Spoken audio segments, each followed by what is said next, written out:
Hey friends, welcome back to the channel. Hope you all are doing well. Today we're back in the garage so that we can keep making progress on this thing. I feel like I don't work on this thing enough, so I've got this weekend off.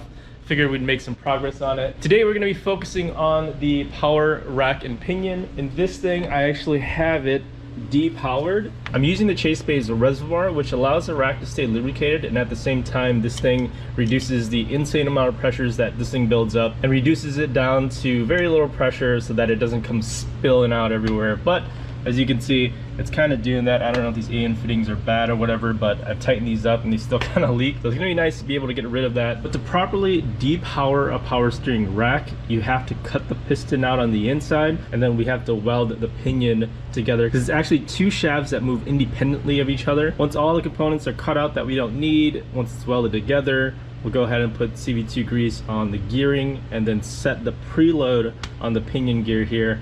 And then we should be good to throw this thing back in. So what we're gonna do now is we're gonna go inside the car, disconnect the power steering rack from the steering column via that little U-joint, and then we'll go ahead and take the wheels off, disconnect the outer tie rods, and then hopefully we can snake this thing out then.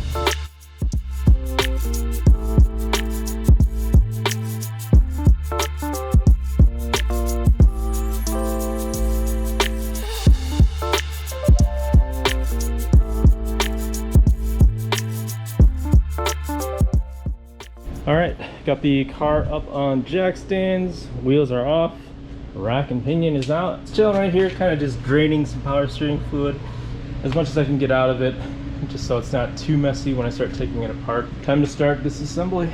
I got the counter space cleared off, got the rack up here. What I'm gonna probably start off with is just removing the mounts, the bushings, all that stuff. And the gear bells will come off, and I'll pull off the inner and outer tie rods together.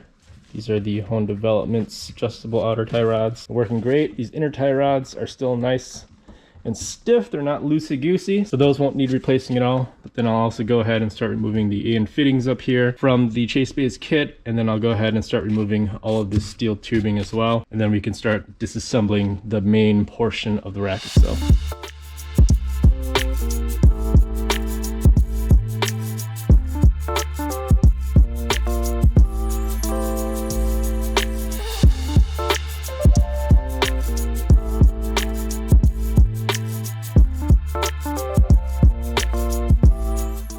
All right, I got most of the exterior pieces disassembled or removed from the main rack and pinion.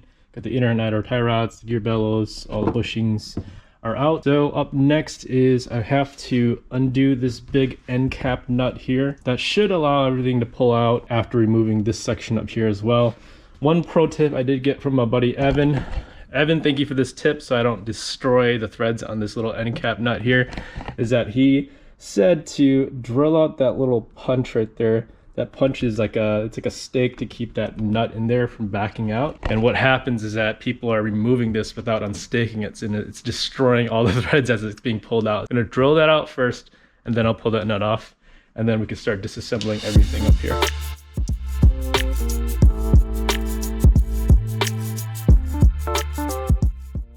All right, got the pinion removed here. Just gotta tap a little bit on this guy and just release it from this housing. Put that aside for now. We'll end up removing that, but in the meantime, this little guy, which is what sets the preload on the pinion, this guy is freaking frozen stuck on here since it's probably been, you know, more than 10 years of rust buildup on this little set bolt here. Well, I rounded off the head on it, so yay go me. So the plan for this now is that I do have a welder here. I've got some washers. I'm gonna stack these washers right around it. Surprisingly, they fit right over the hex here. I'm actually gonna stack two of them. So I'll go ahead and lay a bead around the inside here. So attach that washer to the actual bolt head there. That will provide me somewhat of a flat surface to weld this nut on top of everything. And then that'll be my new, I guess, hex head to try and pull that guy out there. Once that's off, I should in theory be able to pull the whole rack out of the interior of this piece here. All right, so I tigged the washers onto the hex head now. So now it's pretty secure on there, I hope. Now the nut's just gonna go sit right on top, and then I'll just TIG a bead around all 6 edges, and hopefully that's enough to pull this little set bolt out.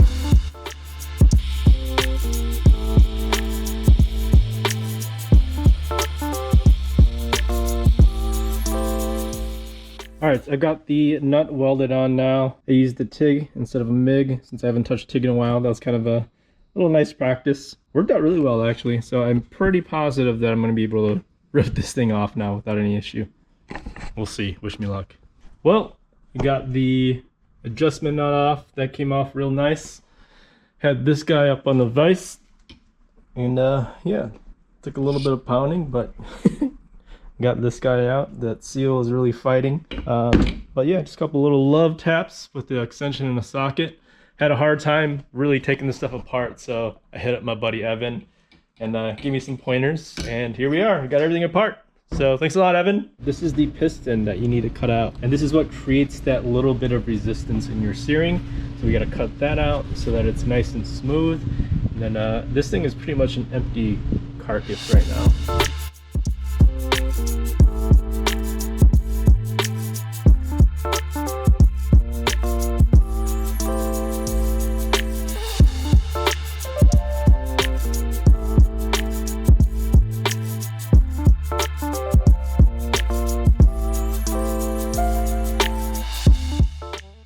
Alright, got the pinion welded.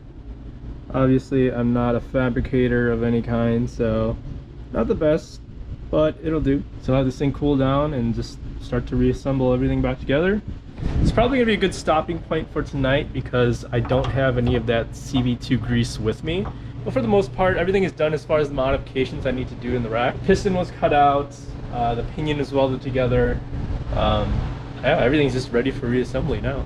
Boom, and just like that, I'm back in the garage. It's about a week since I've actually worked on this rack and pinion right here. I took about a little short break just to go to Seattle to see the girlfriend for Valentine's weekend. So I was there for a few days and then, you know, a couple days of work. Now it's the weekend. So here I am back to finish this thing up.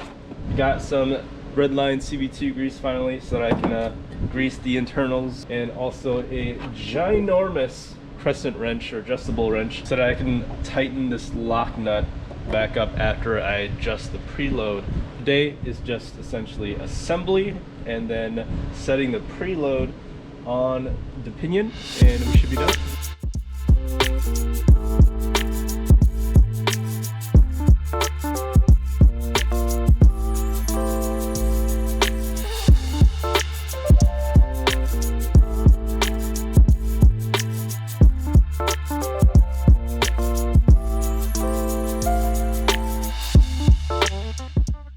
Alright, I got the main tasks done with the rack and pinion here.